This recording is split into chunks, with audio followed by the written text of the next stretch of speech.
अस्सलाम वालेकुम। Home kitchen के साथ कांता अहमद आपकी खिदमत में हाजिर है और आपको सलाम अर्ज़ करती है।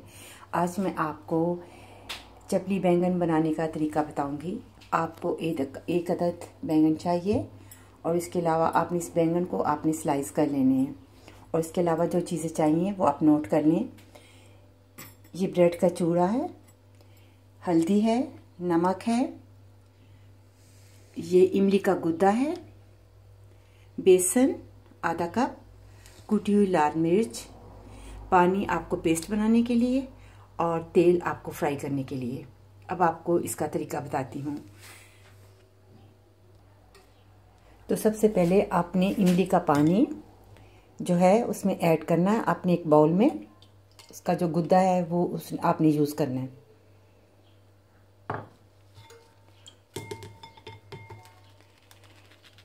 और इसके बाद आपने ये तमाम चीज़ें जो हैं आपने इसमें ऐड करनी है। ये बेसन है, ये कुटी हुई मिर्च है, आप अपनी पसंद से डाल सकते हैं। अगर आप तेज़ नहीं खाना चाहते तो आप कम भी कर सकते हैं। इसके अलावा जो है वो नमक और हल्दी है। जो हल्दी और नमक है वो भी आपने हस्बे ज़ायका अपनी पसंद से जिस तरह आप चाहें डाल सकते हैं। उसके बाद आपने पानी इसी पेस्ट में इसमें पेस्ट बनानी है। अगर आपको पानी कम लगे तो आप ये पानी जो है इसमें आप सादा जो है इस्तेमाल कर सकते हैं, लेकिन ये जो पेस्ट है ये काफ़ी है बैंगन के लिए। अब इसका दूसरा तरीका, आपने इसको बनाकर 5 मिनट के लिए रख देना है।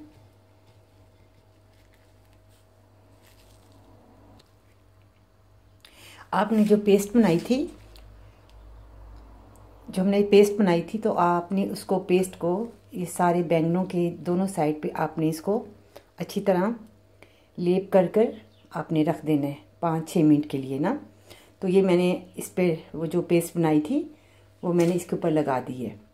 उसके बाद आपने इसको जो ब्रेड का चूरा है इसके अंदर इन दोनों साइड जो है वो आपने इसकी अच्छी तरह ये चूरा लगाकर आपने इसको थोड़ी देर के लिए फिर आपने रख देना है ताकि अच्छी तरह इसके साथ जो है वो चूरा जो है लग जाए।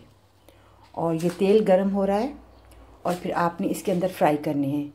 ये बहुत ही मज़ेदार खट्टे मीठे जो हैं वो चपली बैंगन तैयार होते हैं।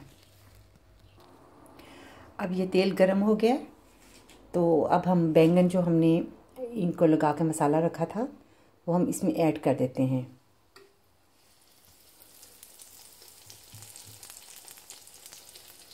जब इसकी एक साइड अच्छी तरह पक जाए तो फिर आपने दूसरी साइड इसकी टर्न करनी है। आप देख सकते हैं कि इसकी जो हमने साइड चेंज की है वो अच्छी तरह से इसका जो है गोल्डन कलर आ गया है। तो आपने इसी तरह इसको आपने डिप करना है मसाले के साथ और उसके बाद आपने चूरा लगाकर 5-6 मिनट के लिए रख देना है और फिर आपने गरम ऑयल में उसको तलना है।